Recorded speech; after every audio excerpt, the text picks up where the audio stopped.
no sindicalismo está a mudar alguma coisa, mas temos que ter em consideração o que é que está a mudar na sociedade. Porque penso que muito do que está a acontecer no sindicalismo tem a ver com a forma como nas nossas sociedades, portanto não é só na sociedade portuguesa, há uma pulverização da representação de alguma forma, não é? Por exemplo, aqui há Muitos sindicatos. muitos sindicatos, muitas associações que às vezes não se consegue perceber bem qual é a representatividade.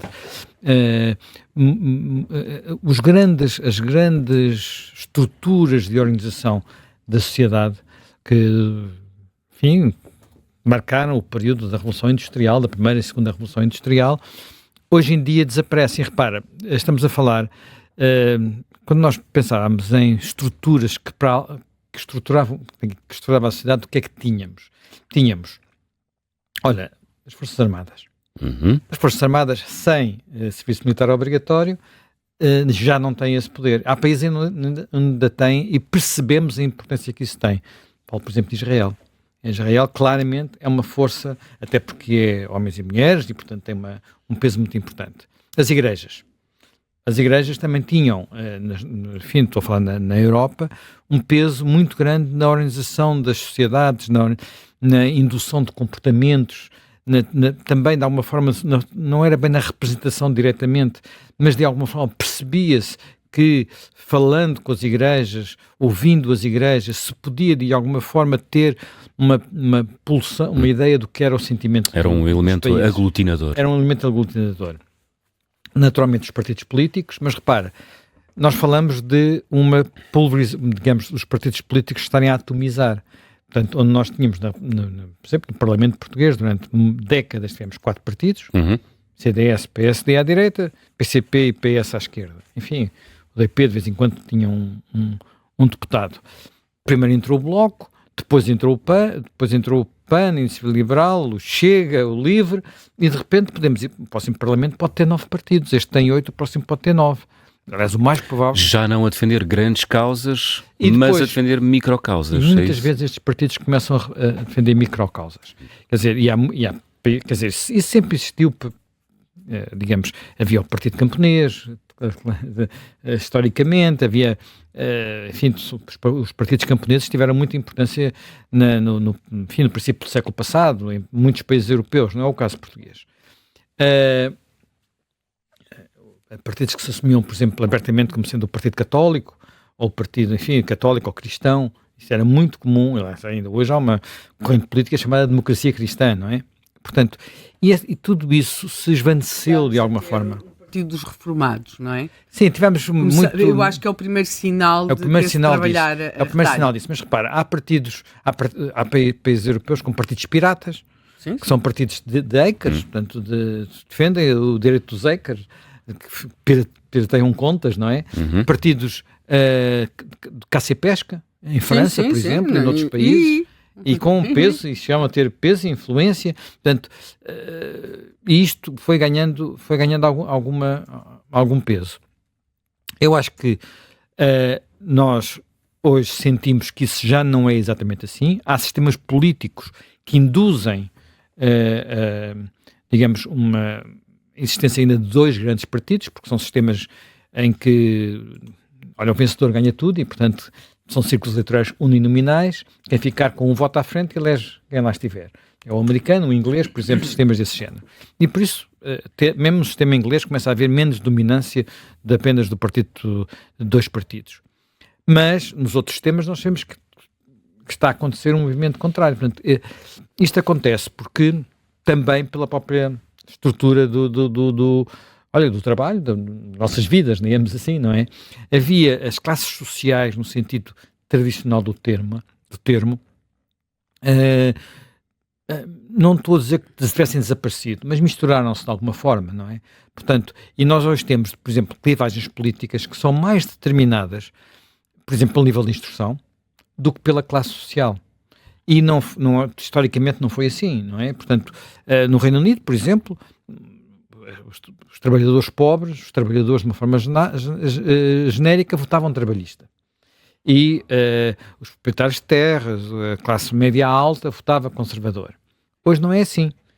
quer dizer, os conservadores entraram pelos trabalhadores adentro, e o Partido Trabalhista depende muito da classe média urbana, que ganha bem, e é uma elite urbana e está bem formada. E é muito parecido mesmo que se passa nos Estados Unidos. Então há uma baralhação de tudo isto, e também cá, não é? Portanto, nós temos cá olhamos para os partidos e vemos que há gente a circular entre os partidos, porque aquilo que foi muito claro durante muito tempo, é que era o tema da económica era dominante. Começaram a aparecer outros temas de valores, temas de outras preocupações, que têm a ver com o facto de, olha, a economia já não ser tão importante como foi noutros tempos, no sentido de nós precisarmos de dinheiro para chegar ao fim do mês para comer. Pronto. Porque isso não esteve garantido durante muito tempo, e de alguma forma isso ultrapassou-se. Portanto, hoje em dia... Hoje já não é só o salário. Já não é só o salário, é que nós conta muito, mas já não é só. Claro, mas o que é que nós fazemos com ele? Damos mais atenção a muitos outros vetores, e não são só a ver com aqueles que têm a ver com os serviços do Estado, tem a ver com aquilo que o Estado nos permite fazer, tem a ver com... E repara, nós estamos a passar de sociedades onde havia 1, 2, 3% de pessoas licenciadas para sociedades onde, no limite, daqui a uns tempos, metade das pessoas vão estar licenciadas. E isto quer dizer, onde não há preocupação de saber se há alguma coisa no frigorífico. Claro que haverá sempre margens da sociedade onde isso acontece, mas como preocupação central, isso não existia. Portanto, houve aqui uma mudança muito, muito grande. E quando olhamos agora para o sindicalismo, sobretudo o sindicalismo português, está a saber ler essa sociedade que está em mudança, José Manuel? Eu acho que o sindicalismo português...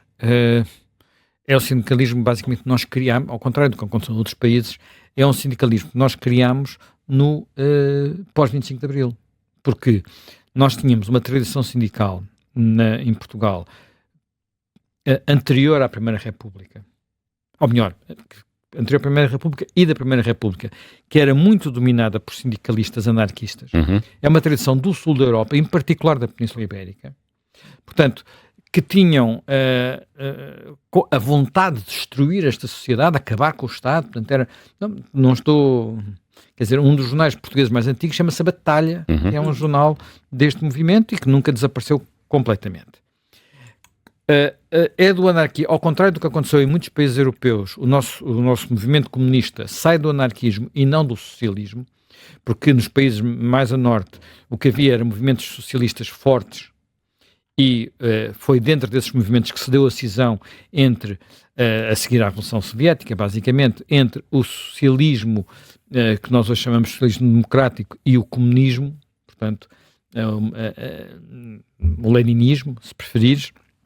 E, portanto, isto em Portugal não acontece. O que acontece é, quando ali no partido, portanto, primeiro os comunistas saem do movimento anarquista, muitos deles são sindicalistas, os primeiros dirigentes comunistas são ligados aos sindicatos, mas há, aliás, recomendo que se leia, que se ouça o podcast que o Rui Ramos e o João Miguel Tavares fizeram há pouco tempo sobre o 18 de janeiro de 1934, portanto fez agora 90 anos, porque é o último extrator da tentativa destes sindicatos se manterem.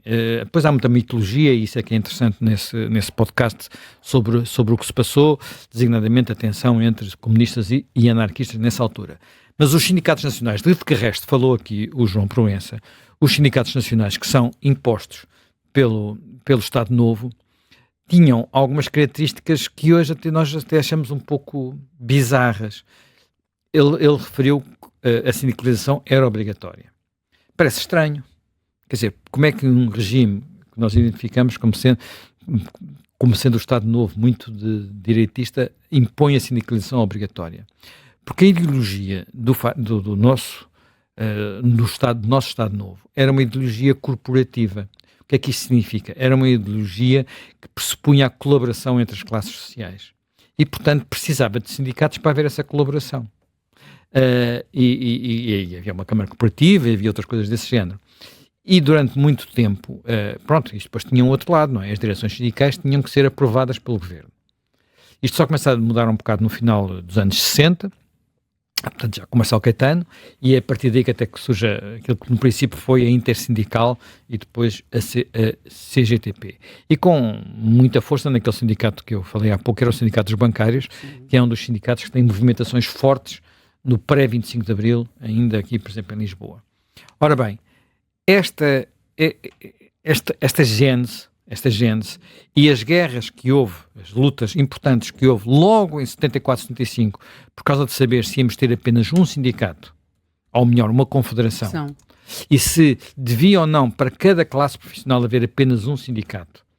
Este aspecto é muito importante, porque nós falamos das centrais sindicais, mas uma das coisas que é a luta, nomeadamente do princípio de 1975 e de Salgado Zenha, é saber se vamos ter apenas um sindicato representativo, que era o desejo do Partido Comunista e da CGTP, porque estava por cima, dominava, ou se íamos ter a chamada liberdade sindical, que depois vem a ser consagrada, o Partido Comunista perde essa batalha, e que permite que não só haja mais que um sindicato em cada profissão, como depois existem muitas coisas, sobre sindicatos verticais, sindicatos de setor, há muita variedade no meio disto tudo, ou se devíamos ter, portanto, a possibilidade e isto já tem muito a ver com a guerra entre os partidos.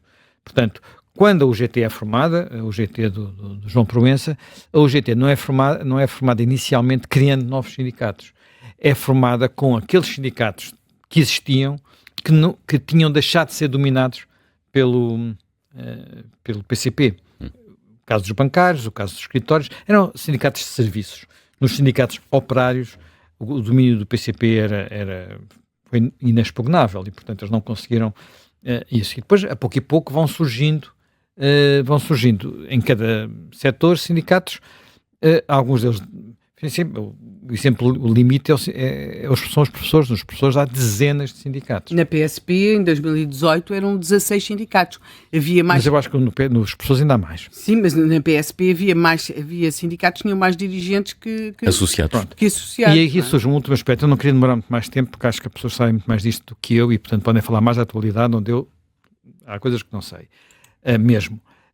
Que é um aspecto muito importante, que há uma diferença que se foi acentuando com o tempo entre a importância que os sindicatos têm quando são sindicatos na área da administração pública ou quando não são. Portanto, e quando digo área da administração pública, não é apenas da função pública, é função pública e empresas públicas, ou não são sindicatos desse setor. Eu não sei como é que isto se traduz em representatividade. Aquilo que o João Pereira disse sobre os bancários é muito curioso, porque é um sindicato a que nós atribuímos pouca combatividade, mas que tem muitos sindicalizados por causa dos serviços de saúde, portanto tem um serviço muito particular. No caso concreto, por exemplo, há um outro sindicato, enfim, é um pequeníssimo sindicato comparando com estes grandes sindicatos, que durante muito tempo teve uma situação parecida e que mantém o facto de haver apenas um sindicato. Repare, nos bancários há apenas um sindicato. O PCP nunca tentou criar um sindicato paralelo, já ganhou eleições para a direção do sindicato, mas não saiu da UGT, deixou lá ficar na UGT. Que é o Sindicato dos Jornalistas, que é um sindicato que é único também, nunca foi criado outro, e que também durante muito tempo havia a Caixa de Previdência dos Jornalistas e uns serviços sociais, e isso ajuda a que os sindicatos mantenham uma representatividade importante. E há outros setores parecidos com estes, talvez menos conhecidos. Ora bem, agora, o que é que acontece na administração pública? Acontecem duas coisas que eu acho que de alguma forma ajudam a explicar, a administração pública é setor público, ajudam a explicar porque é que estes sindicatos têm mais importância e mais peso. Primeiro, estes sindicatos, quando desencadeiam uma luta ou uma greve, não estão colocados sob a pressão que os sindicatos do setor privado têm, que é, se eu esticar muito a corda, a minha empresa pode ir à falência. E eu perco tudo. Não perco apenas o aumento, perco também o emprego. Não estou a falar de haver ou não aqui abusos da parte de patrões que não deixam entrar sindicatos e que fazem chantagem, que há com certeza. Mas a mentalidade é que é diferente. A mentalidade é que é diferente. E nós vimos muitas empresas do setor público serem privatizadas e no dia seguinte a conflitualidade veio por ali abaixo uma velocidade brutal. Estás a pensar nos estaleiros de Viana do Castelo? Estou a pensar em imensa coisa. Quer dizer, vamos olhar o CTT também, Sim. quem diz o CTT diz as empresas de transportes. Quer dizer, a Carris, enfim, agora a Carris tem uma situação especial, mas a Carris, as empresas que foram privatizadas, as rodoviárias que foram privatizadas, quase não têm greves. Ao passo que as velhas empresas do setor de transportes que nunca foram privatizadas, os metros, as Trans-TEs, estão sempre a ter greves. Há greves na CP, não há greves como é que se chama Fertagos. a outra? Na Fertagos. Portanto, o que é que distingue uma da outra? Quer dizer, de vez em quando há na Fertagos, quando é greves das infraestruturas. Porque essa aí, a infraestrutura é uma estrutura... Fecha a linha, não circula o comboio. Fecha a linha, não circula o comboio. Tu és da margem sul, sabes essas coisas muito bem, não é? Portanto, mas há aqui uma diferença. Aliás, muito curioso que o Paulo Raimundo tivesse querido que a Fertagos passasse outra vez para o setor público. Não sei se os utentes da Fertagos têm essa vontade, digamos assim. Bem, mas além desta diferença, há uma ou outra que também é muito relevante e que em alguns setores da administração pública é importantíssima, que é o estatuto que permite que basta haver um sindicato que às vezes não se sabe qual é a sua representatividade para haver um direito a que os dirigentes sindicais tenham dispensa de serviço, mas continuam a ser pagos pelo horário público. Portanto, no caso dos professores, havia centenas de professores, centenas, não sei como é que está atualmente, porque houve várias tentativas para mudar isto. São sempre uns números muito opacos e, vale a verdade, o único a pô-los cá fora com frequência foram mesmo os governos de José Sócrates. Foi aí que nós descobrimos. O primeiro governo que tentou fazer isso Mas não, foi Manuel Ferreira Leite, quando foi Ministro da Educação. Tentou fazer isso. Porque na altura estava até a passar férias com uns amigos meus, que na altura eram dirigentes do Sindicato dos Professores, e de repente apanharam um susto Estamos a falar para aí que é 1990. a pensar que tinham voltado a dar aulas. 94, 90, Estamos a falar 93, 94. 94. Médicos, enfermeiros, havia assim centenas de pessoas afetas a esse modo de vida. Quer dizer, eram dirigentes sindicais havia alguns e sindicatos, tinham dispensa do horário de trabalho. Havia alguns sindicatos, quando vai tentar perceber o que é que esses sindicatos fazem, alguns só dão formação profissional, nem têm atividade sindical propriamente dita. Quer dizer, arranjam formação profissional porque há para aí uns fundos, têm dispensa de serviço e aquilo é um negócio para quem lá está. Mas, portanto, eu não estou...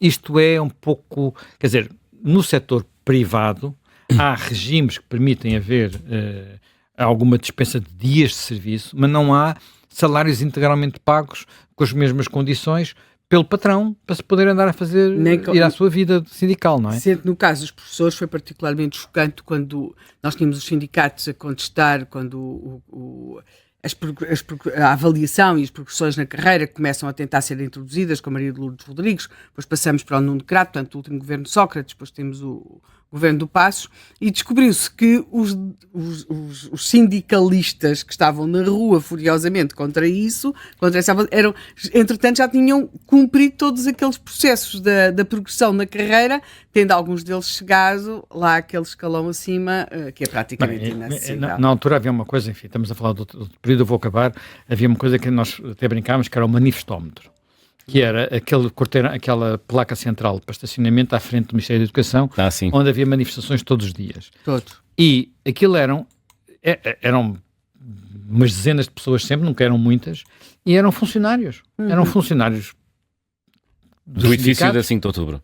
Junto ao edifício da 5 de Outubro. Quer dizer, isto é uma situação limite, noutras há coisas parecidas, não estou a dizer que isto se repita com toda a gente, mas é muito diferente teres uma situação em que o sindicato depende para pagar aos seus dirigentes dos descontos que faz aos seus sócios, de outra situação em que os seus dirigentes estão tranquilamente a poder ser dirigentes sindicais, mesmo que não tenham quase filiados.